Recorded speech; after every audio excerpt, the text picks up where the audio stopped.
Forget all the headlines, forget all the talk. Ed Miliband is staying exactly where he is.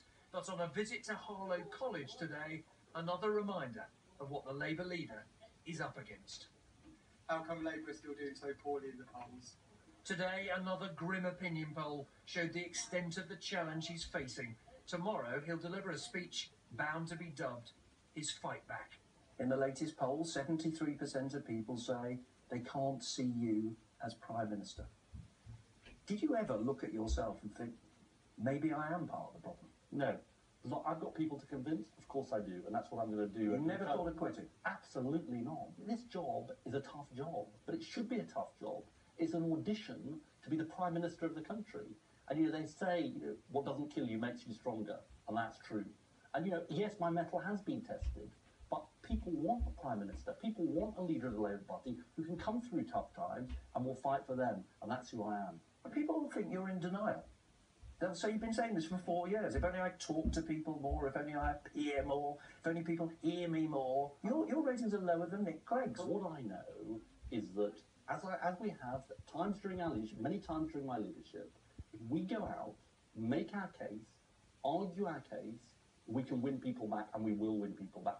His case is this: the economy doesn't work for ordinary people. Its rules need changing, and only he will do that. But new figures out today say that pay is now rising faster than prices and looks set to carry on doing it. So what have you got left to say? Well, I welcome any improvement in pay and falls in unemployment.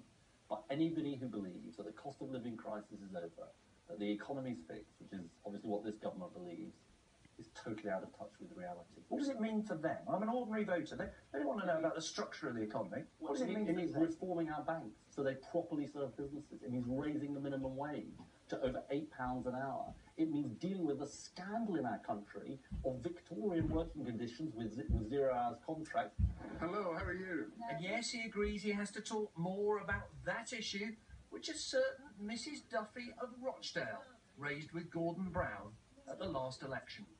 All these Eastern Europeans what are coming in. Where are they flocking from? If you were to meet a modern Mrs. Duffy, the woman Gordon Brown called a bigot, what would you say to her?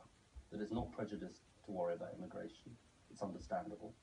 That it's based on real concerns, and there are some things we can do about that. We can stop employers undercutting the minimum wage, recruiting just from abroad.